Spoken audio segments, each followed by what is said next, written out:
All right, guys, we've talked a lot of times about how I am a much bigger Marvel fan, and especially Spider-Man fan and all that, than I am a DC fan or Superman.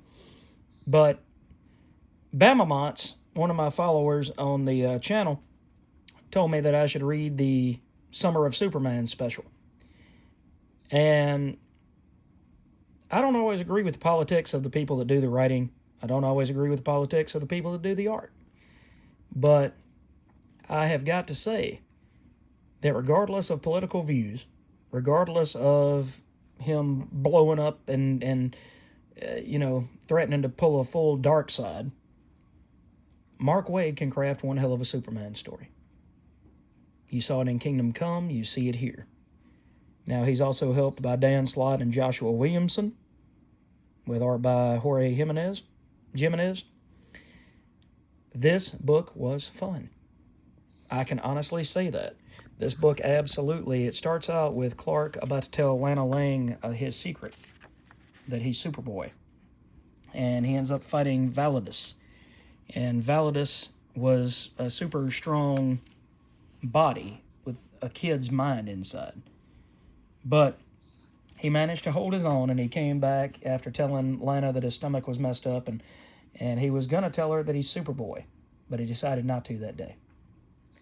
And so it gives you an understanding of exactly the relationship between Clark and Lana Lang, and that he saved himself for Lois Lane.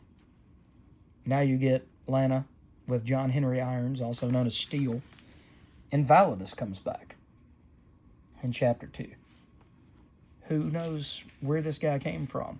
Where's he been all these years from the time that Superman was Superboy and now Validus has come back? So who knows what's going on? Nobody really seems to know where he came from or why he's here.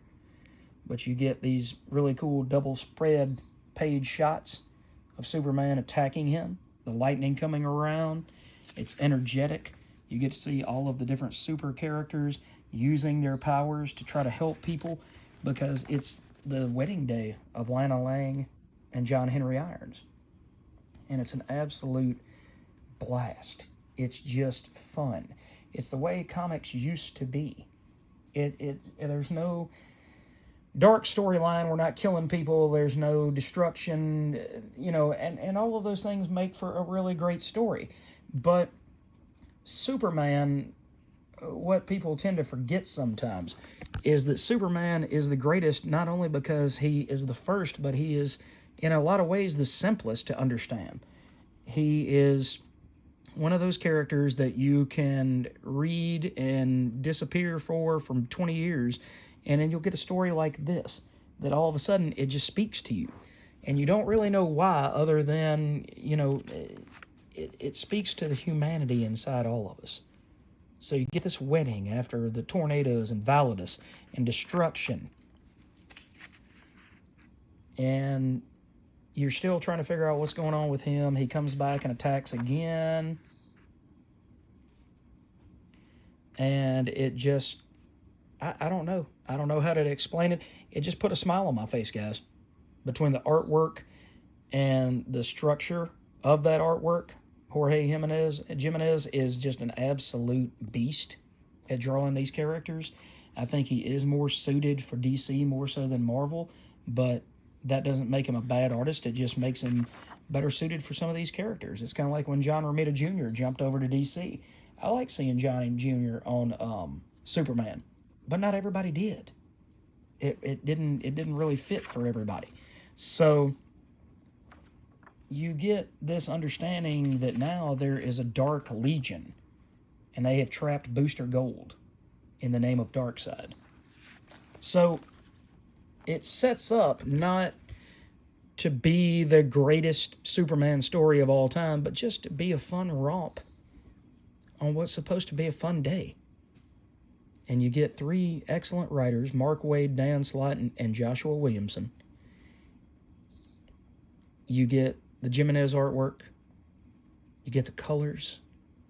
You get all of these things that come together that just create what reminds me of why we read comics in the first place. This would honestly be in order right around the time that Doomsday happened. And it's simple. And it's not simple because it's bad. It's simple because it's fun. So if you have the opportunity to go check this book out, I would definitely tell you to do so. I also picked up, what else did I pick up the other day? I picked up the Batman 614 Facsimile Edition, and the other book that I got was, let's see, what do we have here? Oh, that Giant Action Comics #1 that we talked about the other day. So maybe this is the summer of Superman. I would definitely say that if all the books continue to be as fun and entertaining as this, then it very well might be. So check it out, enjoy it. Maybe it'll put a smile on your face just like it did for me. And we will see you guys next go around.